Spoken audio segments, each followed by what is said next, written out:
आज मैं आपको बहुत ही प्यारा और बहुत ही मज़े का शरबत बना के दिखाऊंगा। आम का शरबत जो हेल्दी भी होगा और टेस्टी भी होगा। एक रेसिपी के साथ दो मज़े और बहुत ही मज़े का बनने वाला है। तो चलते हैं मिलके बनाते हैं। बिस्मिल्लाहिर्रहमानिर्रहीम। सबसे पहले हमने एक पतीली में पानी रखा चूल्हे के ऊपर। पानी गर्म हो गया। अब हम ये ऐड करेंगे इसमें साबूदाना। इसको 5 से 6 मिनट अच्छे से पकाएंगे। ये देखें 5 से 6 मिनट पकाने के बाद कुछ इस तरह का कलर हो जाएगा साबूदाने का। अब हम इसको पंखे के नीचे रखेंगे 15 से 20 मिनट ठंडा होने के लिए। आपने कोई भी आम ले लेने हैं, चौसा ले लें, दुशहरी ले लें, जो मर्जी ले लेना। मैंने ये 3 आम लिए हैं, ठीक है। आपने इनको इस तरह छील लेना है।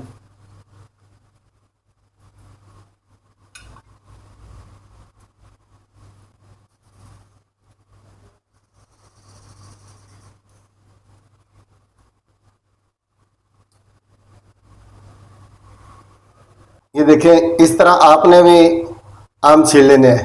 अब चाहे तो आप इसके क्यूब्स बना लें इस तरह ब्रीक ब्रीक। ये देखें आपकी मर्जी, जैसे अगर आपने क्यूब्स बनाने हैं क्यूब्स बना लेना, वरना इस तरह काट लेना। मकसद है इनका जो ऊपर गूदा है वो आपने सारा उतार लेना है। मैंने सारा गूदा जो है ना वो उतार लिया है और गुठलियाँ अलग कर दी हैं। अब हम जूसर का एक जग लेंगे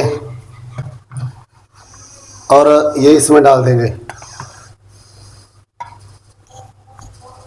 1 कप चीनी है, इससे मैं थोड़ी सी बचा लूँगा, बाकी सारी ऐड कर लूँगा। ऐसा कह सकते हैं कि पौना कप आपने डालना है चीनी का।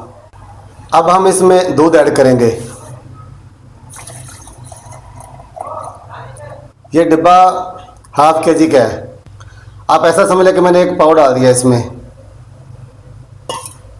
अब हम इसको ब्लेंड कर लेते हैं।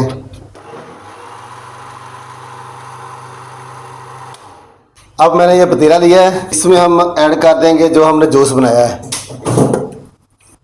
ये सारे का सारा मैंने इसमें ऐड कर दिया। अब जो हमने साबूदाने को उबाला है, पकाया है, वो भी इसी में ऐड कर देंगे। पानी आपने साबूदाने का बाहर नहीं निकालना, ये ज़हन में रखना है। जब आपने पकाना है ना साबूदाने को, पानी बीच में ही रहने देना है। ये मैंने तुखमलंगा और इसबगोल का छिलका ये भिगो के रखे थे। आप 10-15 मिनट इसको भिगोएंगे तो ये फूल जाएगा। ये भी इसी में ऐड कर दूंगा। अब हम इस डोंगे से इसको मिक्स कर देते हैं अच्छे से। अब हम इसके अंदर दूध और ऐड करेंगे। जो 1 पाव हमने दूध बचा लिया था वो भी इसी में ऐड कर देंगे। आप चाहें तो डब्बे वाला दूध यूज़ कर लें, आप चाहें तो डेयरी वाला कर लें। मैं डेयरी वाला यूज़ कर रहा हूँ। अब इसके अंदर क्रीम भी डलती है, मिल्क क्रीम डाल लें, कोई और डाल लें जो आपको पसंद है। अच्छी वाले जो है ना वो आपने डालनी है। मैं क्रीम नहीं इसमें ऐड कर रहा क्योंकि मुझे ये शरबत इसी तरह पसंद है। अब हम इसके अंदर ढेर सारी बर्फ़ ऐड करते हैं।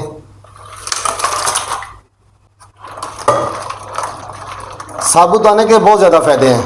अक्सर बचपने के अंदर साबूदाना जो है ना वो बच्चों को खिलाया जाता है, बच्चों की खुराक होती है, और या बड़ों की होती है जो ज़्यादा बुज़ुर्ग हो जाते हैं। साबूदाना बहुत अच्छी चीज़ है। अगर आपको हमारी वीडियो अच्छी लगे, वीडियो को लाइक कर देना है, शेयर कर देना है, चैनल को सब्सक्राइब कर लेना है ताकि हर आने वाली नई वीडियो आप तक सबसे पहले पहुंच सके। ये आप लोगों का हमारे साथ प्यार होता है, मोहब्बत होती है। हम समझते हैं कि हम काम अच्छे से कर रहे हैं। तो चलते मिलते हैं किसी और वीडियो में। तब तक के लिए अल्लाह हाफिज़।